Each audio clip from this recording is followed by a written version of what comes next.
Welcome back to The Way We Nerd. Deep diving with your boy Dan. Still doing some Spielberg work. And right now, we're about to get lost in a world of dinosaurs.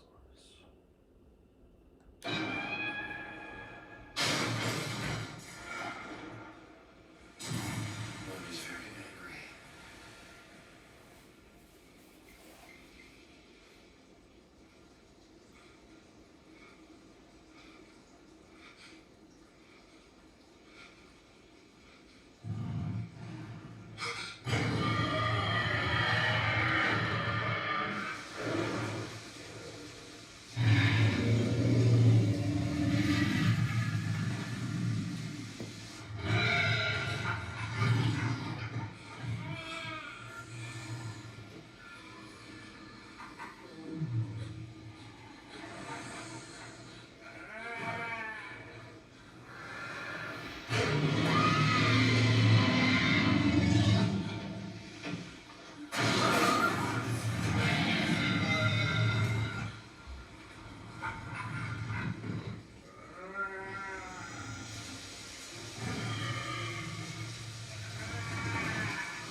This isn't hunting behavior again.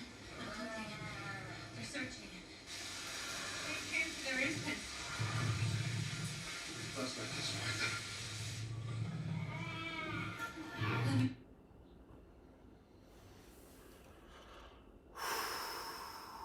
Yep.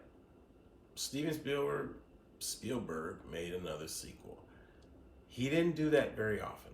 He made it to Indiana Jones, and that's it.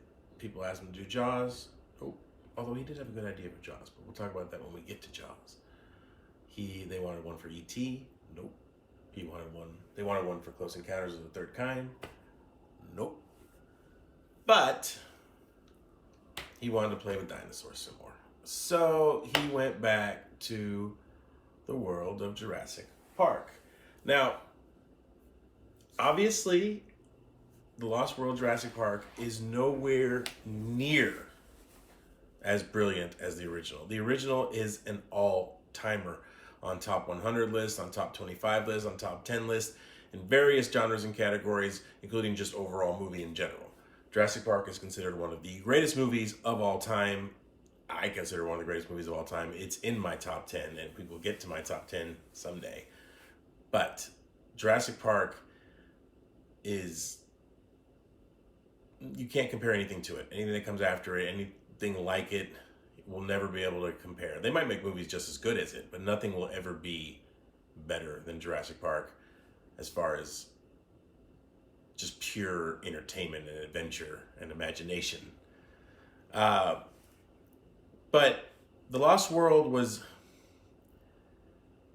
not as well received, obviously. Definitely not by critics. I think it was like a 53% on Rotten Tomatoes right now or something, whatever. So, in the splat category. Audiences were like a B+ on it, it's which, isn't bad. I like The Lost World. I think it's a lot of fun. It's you kind of get over the whole how cool dinosaurs look and everything because, we already did that with JP. And, Jeff Goldblum's character, Ian Malcolm, even has a great line about that in this. I can't remember exactly what it is, but it's something like, yes, yes, ooh, ah, but then it turns to screaming, and so, and it's, and that's what happens in this movie, obviously. They ooh and ah, and then all of a sudden they're being attacked by two Tyrannosaurus Rexes. Because, it's number 2, so they gotta have 2 big dinosaurs attacking rather than just one, and they're going after their baby. So rightfully so, they should be going after, these folks.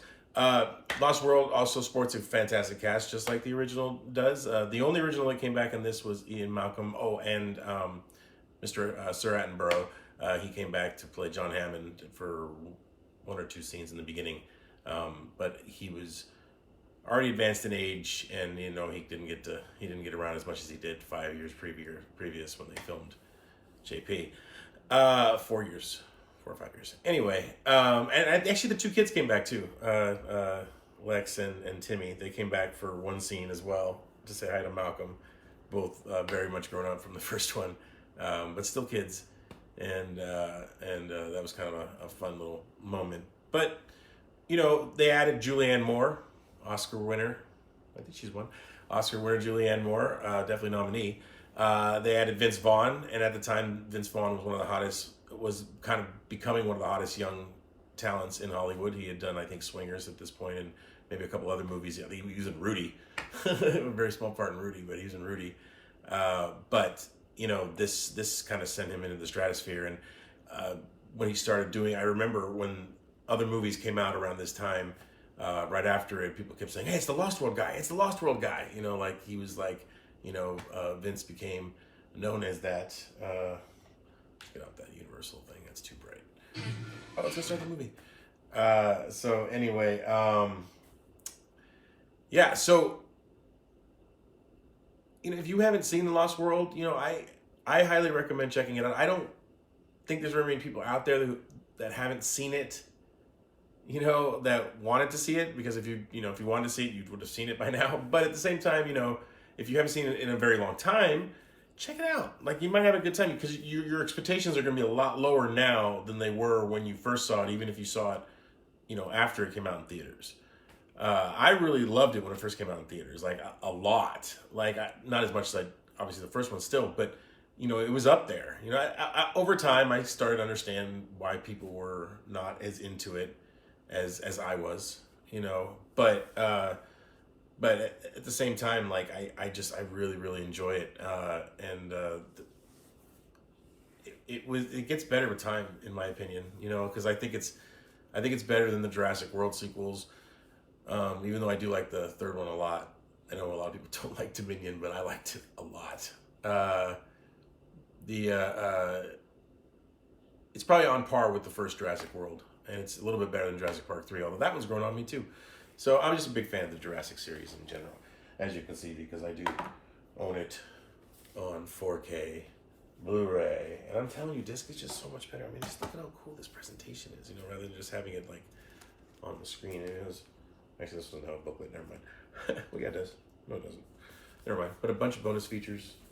Anyway, this has the first 4 all the way up through Jurassic World, right there. Anyway, so The Lost World, Jurassic Park. It was obviously a big box office hit. Made $618 million. In today's money, that would be like 1.1 billion. I think it is. Was what was I when I looked it up, and it's like I said, critically it didn't do great, but it was the #1 movie for a couple weeks until Con Air knocked it off. That one with Nicolas Cage and the airplane and him and the long hair and the put the bunny down. That was the one that knocked Lost World off its perch, its 2-week #1 run perch, but it still ended up with a good chunk of change. It's just one of those things that, like, watching this entire series together, I never dread getting to this one. There's some series that I watch that I'm like, I don't really like that particular entry, even though it's not. I still like it because it's part of the series that I love, franchise that I love. But Lost World I enjoy. I really, really, really do enjoy it. Anyway, so if you've been following along, I'll show the list at the end of the credits. But so far, Spielberg's list, well, I might as well do it because it's short right now. Twilight Zone, 1941, War Horse, Sugarland Express, Always, and the BFG. And now this is number 30. Yes, number 30 on the list, The Lost World, Jurassic Park, directed by my boy, Steven Spielberg. All right, everybody. Oh, yeah, I forgot. It has a John Williams score. Never go wrong with a John Williams score. I say that every single time. You can hear him mentioned a lot during this Spielberg Deep Dive series. All right. See you guys next time. This has been Dan Deep Dives into Steven Spielberg. Powered by the way we nerd. Bye.